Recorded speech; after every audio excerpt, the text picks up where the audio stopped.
ফরমান, কিয়ামতের ওই কঠিন ময়দানে 7 শ্রেণীর ব্যক্তিকে রব্বুল আলামিন তার আরশের নিচে ছায়া দিবেন। তার মধ্যে প্রথম শ্রেণীর ব্যক্তি হলো ইমামুন আদিল, যে ইনসাফের সাথে বিচার করে, যে জাস্টিস সমাজে সার্ভ করে, যে সুশাসন নিশ্চিত করে, ওই ইমামুন আদিল। আদিল শব্দটা বুঝছেন না? ইন্নাল্লাহা ইয়া'মুরু বিল আদল, পাইছেন? আদিল। 7 শ্রেণীর ব্যক্তিকে আল্লাহ তাআলা সুশীতল আরশের নিচে ছায়া দিবেন, যেদিন তার দেয়া ছায়া ছাড়া কোনো ছায়া থাকবে না। এর প্রথম হচ্ছে ইমামুন আদিল, ন্যায়পরায়ণ শাসক। চিল্লায় বলেন সুবহানাল্লাহ। আবার বিশ্বনবী বললেন, ইন্নাল মুকসিতিনা ইনদাল্লাহি আলা মানাবিরা মিন নূর আন ইয়ামিনির রহমান। কিয়ামতের দিন যারা ন্যায়পরায়ণ হিসেবে আল্লাহর সামনে দাঁড়াবে, কিয়ামতের দিন রব্বুল আলামিন তার আরশের ডান দিকে ওই ন্যায়পরায়ণ লোকদের জন্য আরশের ডান দিকে একটা নূরের মিম্বারে তাদেরকে বসার সুযোগ করে দিবে। আল্লাহর আরশের ডান দিকে ন্যায়পরায়ণ লোকদের জন্য আল্লাহ তাআলা নূরের মিম্বার বানাবে। 4টে কেন কথা মনে করেছেন? আল আদাল, জাস্টিস। ইন্নাল্লাহা ইয়া'মুরু বিল আদল। আল্লাহ তাআলা এই আদালতের নির্দেশনা দেন, সুবিচার, সুশাসন। প্রিয় ভাইরা, এটা আমরা বাংলাদেশে চাই কি চাই না? এই যে অরাজকতা, এই যে অন্যায়, এই যে জুলুম, এই যে ইনকনসিস্টেন্সি সমাজের অসঙ্গতির প্রধান কারণ জাস্টিস নাই, সুবিচার নাই, সুশাসন নাই। শেষবারের মতো আওয়াজ করে বলেন তো, আমরা বাংলাদেশে আদল চাই কি চাই না? তাহলে প্রথম নির্দেশনা শেষ। আল্লাহ তাআলা তোমাদেরকে আদলের আদেশ দেন। এরপর আল্লাহ বললেন, আমি তোমাদেরকে ইহসানের আদেশ দেই। ইন্নাল্লাহা ইয়া'মুরু বিল আদলি ওয়াল ইহসান। আমি তোমাদেরকে যেমনি আদলের নির্দেশনা দেই, তেমনি ভাবে তোমাদেরকে ইহসানের নির্দেশনা দেই। ইহসান, আওয়াজ করে সবাই বলেন তো ইহসান। ইহসান মানে কারো প্রতি সফট হার্টেড হওয়া, মহানুভব হওয়া, অনুগ্রহ পরায়ণ হওয়া, অনুগ্রহশীল হওয়া, একে অপরের প্রতি দয়াদ্র হওয়া। একে অপরের প্রতি দয়াদ্র, অনুগ্রহশীল হওয়া ছাড়া মানবিক সমাজ কশিনকালেও গঠন করা সম্ভব না। প্রিয় ভাইরা, সুন্দর আচরণ দিয়ে, ইহসান দিয়ে যা জয় করা যায়, নরম আচরণ দিয়ে যেটা অর্জন করা যায়, কঠোরতা দিয়ে সেটা পারা যায় না। বিষ্ণু ঈসা ইসলাম ইহসান দিয়ে, কোমল আচরণ দিয়ে, তার অনুগ্রহ দিয়ে তিনি অনেক কাফিরের হৃদয়কে জয় করে ফেলেছেন। সাইয়েদনা সুমামা ইবনে উসাল রাদিয়াল্লাহু তাআলা আনহুর কথা মনে পড়ে যায়। তিনি ছিলেন ইয়ামামার বাদশা। মদিনাতে বিশ্বনবীকে হত্যা করার নিয়তে এসেছিলেন। গোপনে গোপনে বিশ্বনবীকে হত্যা করে আবার ইয়ামামাতে তিনি ফিরে যাবেন। কিন্তু কি অবাক করা কাণ্ড, হত্যা করতে পারে নাই, সাহাবাদের হাতে তিনি ধরা পড়ে গেলেন। সাইয়েদনা সুমামা ইবনে উসাল রাদিয়াল্লাহু তাআলা আনহু হত্যার নিয়তে আসলেন, কিন্তু হত্যা করতে পারলেন না। সাহাবারা ওনাকে ধরে ফেললেন, ধরে মসজিদে নববীর পিলারের মধ্যে বেঁধে রাখলেন। সুমামা ইবনে উসাল, সিরাত থেকে শুনে, সিরাত থেকে শোনাচ্ছি, রাদিয়াল্লাহু তাআলা আনহু ইয়ামামার অধিপতি ছিলেন। বিশ্বনবীকে হত্যার জন্য আসছেন, ধরা পড়ে গেছেন, এখন মসজিদে নববীতে বেঁধে রাখছে। তার মানে বন্দী। এখন স্ট্যাটাস কি? বন্দী, ক্যাপ্টিভ। তো বিষ্ণু ঈসা ইসলাম সাহাবাদেরকে বললেন, তার খোঁজ খবর নিও, সুমামা ইবনে উসালের খোঁজ খবর নিও। সাহাবারা বলেন, ইয়া রাসূলুল্লাহ, আপনাকে হত্যা করতে এসেছে, তার তো কঠিন ক্যাপিটাল পানিশমেন্ট হওয়া দরকার, কঠিন শাস্তি হওয়া দরকার। বিশ্বনবী বললেন, না, আমি যেটা জানি তোমরা সেটা জানো না, তোমরা সুমামার সাথে ভালো আচরণ করো। বিশ্বনবী সুমামার কাছে গেলেন।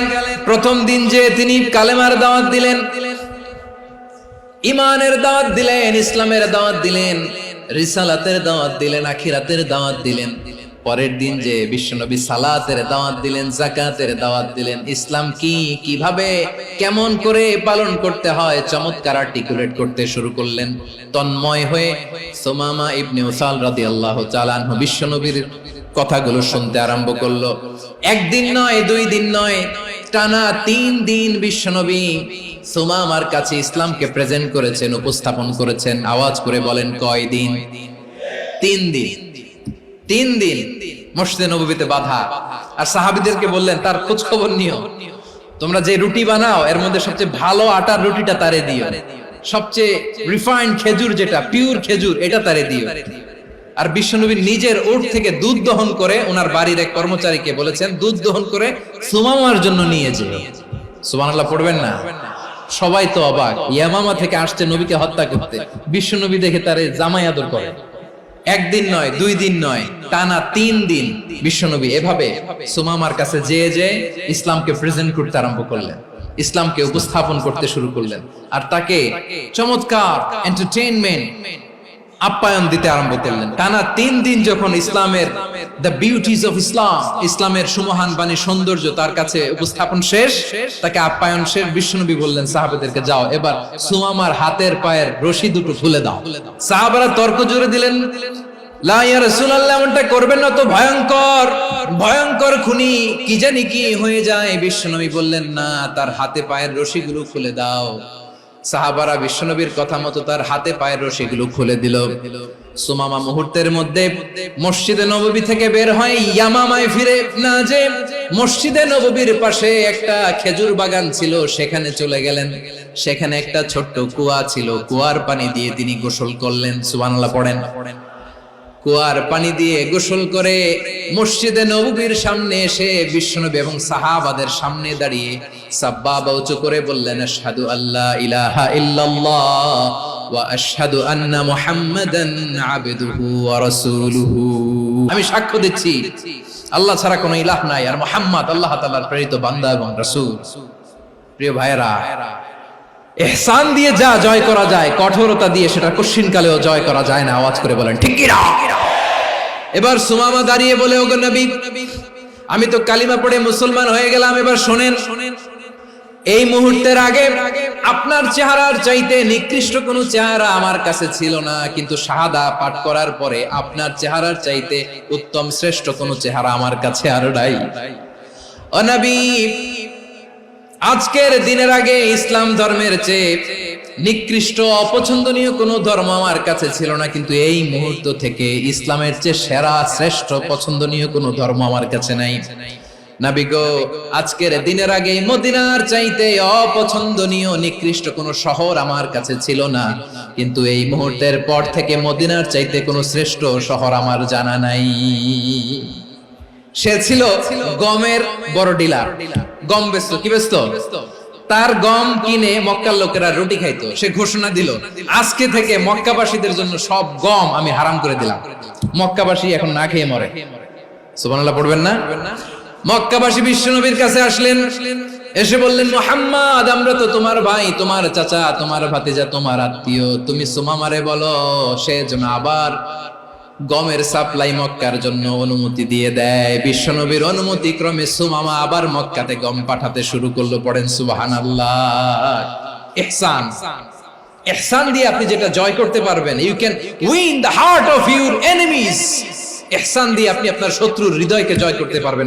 এজন্য আল্লাহ বললেন, ওয়া আনফিকু ফি সাবিলিল্লাহি ওয়া লা তুলকু বিআইদিকুম ইলাত তাহলুকা ওয়া আহসিনু ইন্নাল্লাহা ইউহিব্বুল মুহসিনিন। তোমরা আল্লাহর রাস্তায় দান করবে আর নিজেরা নিজেদেরকে ধ্বংসের হাতে ঠেলে দিও না। তোমরা একে অপরের প্রতি ইহসান করবে, কারণ ইহসানকারীদেরকে আল্লাহ বড় ভালোবাসেন। সুবহানাল্লাহ পড়েন। আবার সূরা রহমানে আল্লাহ বললেন, হাল জাযাউল ইহসানি ইল্লাল ইহসান ফাবিআইয়ি আলা, সবাই পড়েন, ফাবিআইয়ি আলাই রাব্বিকুমা তুকাযযিবান। ইহসানের প্রতিদান হিসেবে ইহসানি হয়। বিশ্বনবী সুমামার প্রতি যেমন ইহসান করেছেন, সুমামাও ঠিক তেমন ইহসান ফিরিয়ে দিয়েছে। ঠিক কিনা বলেন? তাহলে 1 নম্বরে হচ্ছে আদ, ন্যায় বিচার। 2 নম্বরে সবাই বলেন ইহসান, সদাচরণ। ইহসান 2 ধরনের প্রিয় ভাইরা, ইহসান ফিল ইবাদা, ইহসান ফিল মুআমালা। ইহসান ফিল ইবাদা হচ্ছে একাগ্র অনুভবে ইবাদতে ডুব দেওয়া, এর নাম ইবাদতের ইহসান। সুবহানাল্লাহ পড়ুন। বিশ্বনবী বলেন ইহসান মানে কি জানো নাকি? হাদিসে জিবরিলে সাইয়েদনা জিবরিল আলাইহিস সালাম বিশ্বনবীকে বললেন, আখবিরনি আনিল ইহসান। নবী আমাদেরকে বলেন ইহসান মানে কি?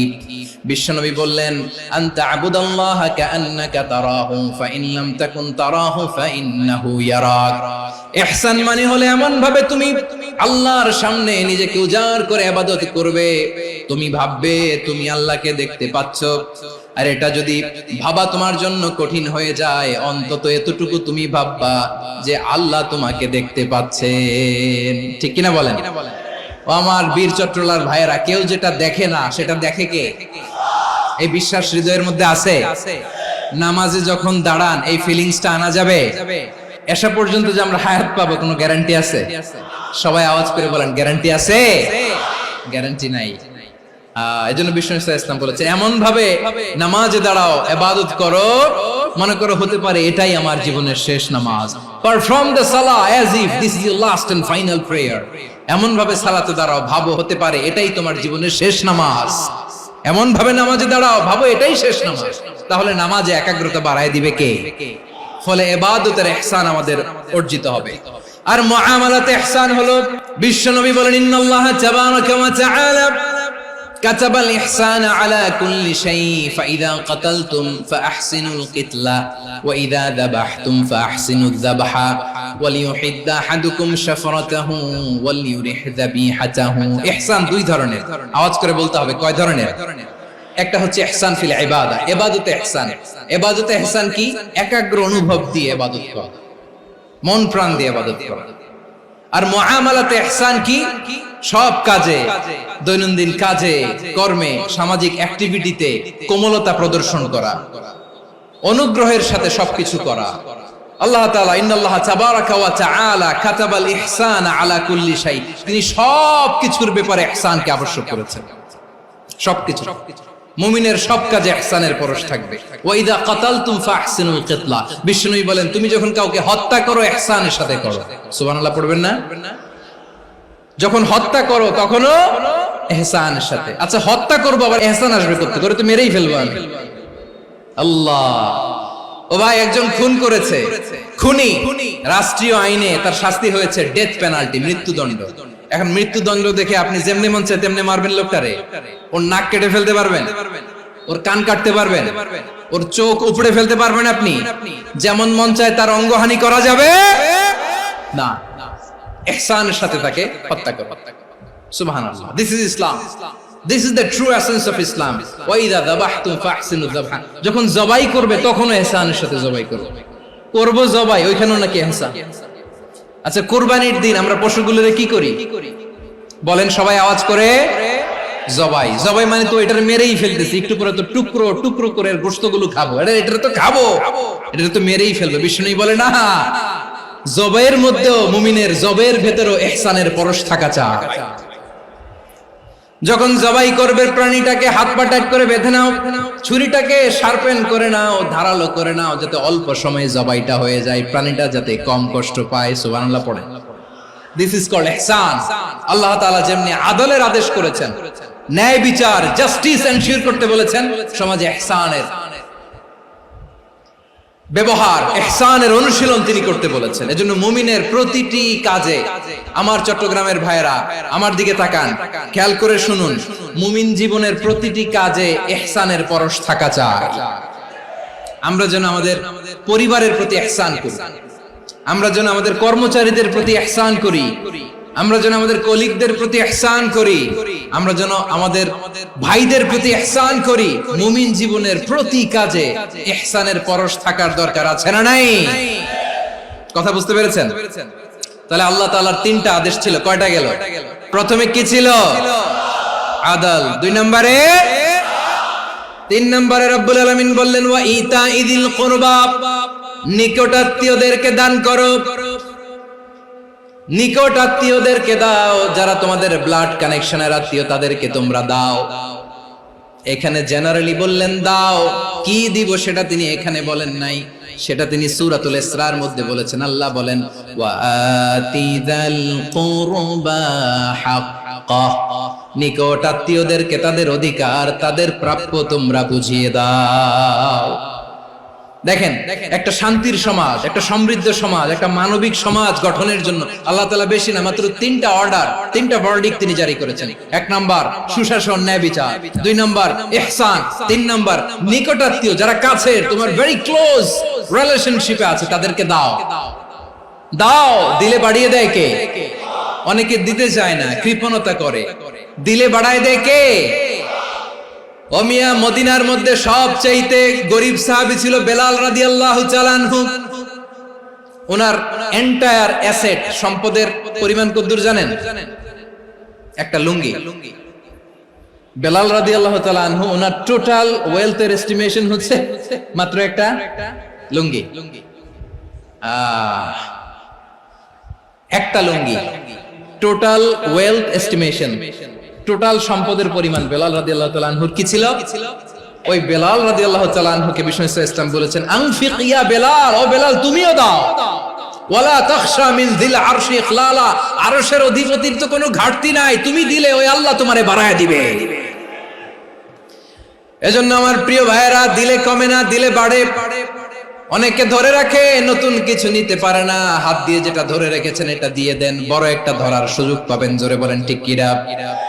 রব্বুল আলামিন বললেন ৩ নাম্বার আদেশ হলো তোমাদের প্রতি, সমাজটারে কেমন করে মানবিক সমাজ, সুন্দর সমাজ গড়বা। ৩ নাম্বার আদেশ হলো ওয়াতিদাল কুরবা হাক্কা, নিকটাত্মীয়দেরকে তাদের প্রাপ্য বুঝিয়ে দাও। এই নিকটাত্মীয়দেরকে তাদের অধিকার বুঝিয়ে দেওয়া, প্রাপ্য বুঝিয়ে দেওয়াতে আমাদের গাফলতি আছে না নাই? অনেকে দেখবেন অনেক আল্লাহওয়ালা, তাহাজ্জুদ গুজার, সেজদা দিতে দিতে কপালে কালো দাগ ফেলে দিছে, সে তার বোনের হকটা আদায় করে নাই, আছে না নাই? অনেক বড় হাজী সাহেব, বিশাল লম্বা দাড়ি, ছেলেরে সব দিয়ে দিছে, মেয়েরে কিছু দেয় নাই, মেয়ের হক আদায় করে নাই, আছে না নাই? এই হাজী সাহেবেরা, এই আল্লাহওয়ালারা কিয়ামতের ময়দানে আটকে যাবে। আপনি অন্যের অধিকার নষ্ট করেছেন, তাদের রাইটস কে ভায়োলেট করেছেন। এজন্য আল্লাহ তাআলা বলেন, কারো অধিকার যদি কেউ নষ্ট করে, ওই সমাজটা মানবিক সমাজ কঠিনকালেও হতে পারে না। এজন্য ৩ নম্বর আল্লাহ বললেন, ওয়া ইতা ইদিল কুরবা, নিকটাত্মীয়দেরকে দাও। কি দিবা? তাদের অধিকার দিয়ে দাও। বোনের অধিকার বুঝিয়ে দাও, মেয়ের অধিকার বুঝিয়ে দাও, ফুফুর অধিকার বুঝিয়ে দাও। দেখবেন অনেক মায়েরা ছেলের পাতে মুরগির রান দেয়, মেয়ের পাতে দেয় মুরগির ঠ্যাং। তো মেয়ের কি মুরগির রান খেতে মনে যায় না? মনে যায় না? এমনটা করা যাবে না। নিকটাত্মীয়দেরকে অধিকার দিয়ে দাও, নিকটাত্মীয়ের সাথে সুসম্পর্ক রাখো। আদেশটা কার? এজন্য প্রিয় ভাইয়েরা, জীবনে যদি বারাকা অর্জন করতে চান, নিকটাত্মীয়দের সাথে সুসম্পর্ক রাখতে হবে, তাদের জন্য উপহার পাঠাতে হবে। বিশ্বনবী বলেন, লা ইয়াদখুলুল জান্নাতা কাতে, যে ব্যক্তি আত্মীয়তার সম্পর্ককে ছিন্ন করে দেয়, সে কঠিন কালেও আল্লাহর জান্নাতে ঢুকবে না। আপনি কি এটারে সহজ হাদিস মনে করছেন? এটা সহজ কথা? আপনি ভাবছেন আপনার নামাজ আপনারে বাঁচাতে পারবে, আপনার রোজা বাঁচাতে পারবে, আপনার তাহাজ্জুদ আপনারে বাঁচাতে পারবে? অধিকার নষ্ট করলে কিছুই আপনারে বাঁচাতে পারবে না। এজন্য নিকট আত্মীয়দেরকে দিতে হবে বেশি বেশি। বিশ্বনবী বলেন, ইন্না সাদাকাতা আলাল মিসকিনি সাদাকা ওয়া আলা যির রাহিমি ইসনাতান সাদাকাতুন ওয়া সিলা। মিসকিনরে দান করলে শুধু দানের সওয়াব হয়, নিকট আত্মীয়কে দান করলে দুইটার সওয়াব হয়, সাদাকার সওয়াব হয়, আবার আত্মীয়তার বন্ধন অটুট রাখার সওয়াব হয়ে যায়। আবার বিশ্বনবী বললেন, মান সাররাহু আইয়ুবসাতা লাহু ফি রিজকিহি ওয়া ইনসালাহু ফি আসারিহি ফালইয়াসিল রাহিমা। যে ব্যক্তি তার রিজিকের প্রশস্ততা চায় আর হায়াতে বরকত চায়, সে যেন তার আত্মীয়ের সাথে সুসম্পর্ক রাখে। আমার প্রিয় চট্টলার ভাইয়েরা, আমাদের রিজিক বাড়ুক, এটা আমরা চাই কি চাই না? সবাই চান? হ্যাঁ, আমাদের রিজিকে প্রশস্ততা আসুক, চাই কি চাই না? আমাদের হায়াতে বরকত আসুক, আমরা চাই কি চাই না? এই দুইটা যদি চান, তাহলে নিকট আত্মীয়দের সাথে সুসম্পর্ক রাখবেন। পারবেন? তাহলে সমাজটারে মানবিক সমাজ বানায় দিবে কে? 3টা আদেশ চলে গেল। 1 নম্বরে কি ছিল? 2 নম্বরে, 3 নম্বরে নিকট আত্মীয়দেরকে দান। আল্লাহ তাআলা 3টা জিনিসের যেমনি আদেশ করেছেন, অনুরূপ ভাবে 3টা বিষয় তিনি বারণ করেছেন, নিষেধ করেছেন। ওগুলোর কাছেও যাওয়া যাবে। রাব্বুল আলামিন বলেন, ওয়ায়ানহা আনিল ফাহশাই ওয়াল মুনকারি ওয়াল বাগি। আমি যেমনি তিনটি বিষয়ে আদেশ করলাম, অনুরূপভাবে তিনটি বিষয়ে বারণ করলাম, নিষেধ করলাম। আমার এক নাম্বার নিষেধাজ্ঞা হলো অশ্লীলতার প্রতি। ফাহশা ওয়া ইয়ানহা আনিল ফাহশা, আল্লাহ তাআলা অশ্লীলতাকে নিষেধ করেছেন। কোন জিনিসকে? সবাই বলুন, কোন জিনিসকে? যত ধরনের, যত টাইপের, যত ক্যাটাগরির অশ্লীলতা হতে পারে সব অশ্লীলতাকে হারাম করেছেন কে? ফাহশা মানে কি? কথায়, কাজে, আচরণে, কমেন্ট, ফেসবুকের কমেন্টসে যত ধরনের নোংরামো আছে, যত ধরনের অশ্লীলতা আছে, এটাকে আরবিতে বলে ফাহশা। রাব্বুল আলামিন বলেন, কুল ইন্নামা حرم ربي الفواحش ما ظهر منها وما بطن। ও নবী, আপনি বলে দেন, আমার রব প্রকাশ্য, অপ্রকাশ্য, স্পষ্ট কিংবা অস্পষ্ট, দৃশ্যমান কিংবা অদৃশ্যমান সব অশ্লীলতাকে হারাম করেছেন। সব ধরনের অশ্লীলতা হারাম। আল্লাহ তাআলা আমাদেরকে অশ্লীলতা থেকে বাঁচান। এবার বলেন, আমাদের সমাজে অশ্লীলতা আছে না নাই? অশ্লীলতা নানা ভাবে, নানা নামে, নানা মোড়কে আমাদের সমাজে আছে না নাই? সংস্কৃতির নামে, ফ্যাশনের নামে, বিনোদনের নামে, উপন্যাসের নামে, কনসার্টের নামে অশ্লীলতা আছে না নাই? আপনি দেখেছেন কনসার্ট গুলোর অবস্থা? আমাদের তরুণ তরুণীরা, আমাদের যুবক যুবতীরা, আমাদের জেনজিরা, কি অবস্থা ওইখানে? কনসার্টের নামে অশ্লীলতা আছে না নাই? ছেলে মেয়ে একে অপরকে জড়ায় ধরতেছে, একে অপরকে চুমু খাচ্ছে, প্রকাশ্যে, দিবালোকে, গণমানুষের সামনে। আল্লাহ তাআলা এই অশ্লীলতা থেকে আমাদেরকে বেঁচে থাকতে বলেছেন। রূপালী জগতের নামে অশ্লীলতা আছে না নাই? এই টার্মটা আপনারা জানেন না? রূপালী জগৎ কি জগৎ? আসলে কি রূপালী জগৎ না অন্ধকার জগৎ? আমার বোনেরা, আপনাদেরকে যে কি বলে তারা বুঝায়, রূপালী জগৎ শুনেই আপনি ভরকে যাবেন না। রূপালী জগতে যে নারী যত বেশি উলঙ্গ, সে নাকি তত বেশি সাহসী। জানেন? বলে এটা একটা সাহসী নারী, খুব সাহসী পদক্ষেপ তার। যত বেশি শরীর থেকে কাপড় নামাতে পারবে, যত বেশি বস্ত্রহীন হয়ে নিজেকে প্রেজেন্ট করতে পারবে, সে নাকি তত বেশি সাহসী।